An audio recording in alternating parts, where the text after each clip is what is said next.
Hello, son of God, and my brother. Stay my mind, and you don't die. Give as you receive, and your release is certain.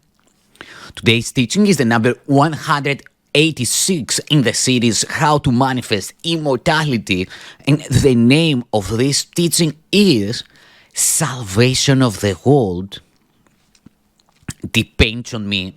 Here is the statement that will one day take all arrogance away from every mind. Here is the thought of true humility, which holds no function as your own, but that which has been given you. It offers you acceptance of a part assigned to you without insisting on another role. It does not judge your proper role, it but acknowledges the will of God is done on earth as well as heaven. It unites all wills on earth in heaven's plan to save the world, restoring it to heaven's peace. Let us not fight our function. We did not establish it. It is not our idea. The means are given us by which it will be perfectly accomplished. All that we are asked to do is to accept our part in genuine humility and not deny with self-deceiving arrogance that we are worthy. What is given us to do, we have the strength to do. Our minds are suited perfectly to take the part assigned to us by one who knows us well. Today's idea may seem quite sobering until you see its meaning. All it says is that your father still remembers you and offers you the perfect trust he holds in you who are his son. It does not ask that you be different in any way from what you are. What could humility request but this? And what could arrogance deny but this? Today, we will not shrink from our assignment on the specious ground that modesty is outraged. It is pride that would deny the call for God Himself. All false humility we lay aside today that we may listen to God's voice reveals to us what He would have us do. We do not doubt our adequacy for the function He will offer us. We will be certain only that He knows our strength, our wisdom, and our holiness, and if He deems us worthy, so we are. It is but arrogance that judges otherwise. There is one way, and only one, to be released from the imprisonment you plan to prove the false issue has brought to you. Accept the plan you did not make instead. Judge not your value to it. If God's voice assures you that salvation needs your part and that the whole depends on you, be sure that it is so. The arrogant must cling to words, afraid to go beyond them to experience that which might afford their stance. Yet are the humble free to hear the voice which tells them what they are and what to do.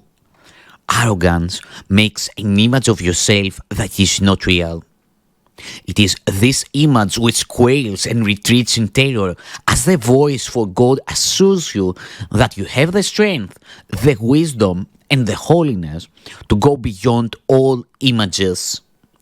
You are not weak as is the image of yourself. You are not ignorant and helpless. Sin cannot tarnish the truth in you, and misery can come not near the holy home of God. All this the voice for God relates to you, and as He speaks, the image trembles and seeks to attack the threat it does not know, sensing its bases crumple. Let it go. Salvation of the world depends on you, and not upon this little pile of dust. What can it tell the Holy Son of God? Why need He be concerned with it at all? So we find our peace. We will accept the function God has given us, for all illusions rest upon the weird belief that we can make another for ourselves. Our self-made roles are shifting, and they seem to change from madness to ecstatic bliss of love and loving. We can laugh or weep, and greet the day with welcome and with tears. Our very being seems to change as we experience 1,000 shifts in mood, and our emotion raises us high indeed or dashes us to the ground in hopelessness. Is this the Son of God? Could he create such instability and call it Son? He, who is changeless, shares his attributes with his creation. All the images his Son appears to make have no effect on what he is. They blow across his mind like windswept leaves that form a pattern in an instant, break apart to group again, and scamper off. Or like mirages seen above a desert rising from the dust. These unsubstantial images will go and leave your mind unclouded and serene when you accept the function given you. The images you make give rise but conflicting goals, impermanent and vague, uncertain and ambiguous. Who would be constant in his efforts or direct his energies and concentrated drive towards goals like these? The functions which the world esteems are so uncertain that they change 10 times an hour at their most secure. What hope of gain can rest on goals like these? In lovely contrast, Satan as the sun's return each morning to dispel the night, your truly given function stands out clear and wholly unambiguous. There is no doubt of its validity. It comes from one who knows no error, and his voice is certain of its messages. They will not change, nor be in conflict. All of them point to one goal and one you can attain. Your plan may be impossible, but God's can never fail because He is its source. Do as God's voice directs. And if it asks a thing of you which seems impossible, remember who it is that asks and who would make denial.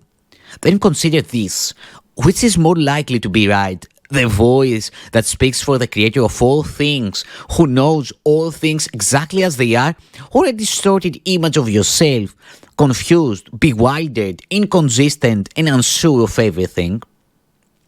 Let not its voice direct you. Hear instead a certain voice which tells you of a function given you by your Creator, who remembers you and ages that you now remember Him. His gentle voice is calling from the known to the unknowing. He would comfort you, he would comfort you, although he knows no sorrow. He would make a restitution, though he is complete. A gift to you, although he knows that you have everything already. He has thoughts which answer every need his Son perceives, although he sees them not. For love must give, and what is given in his name takes on the form most useful in a world of form.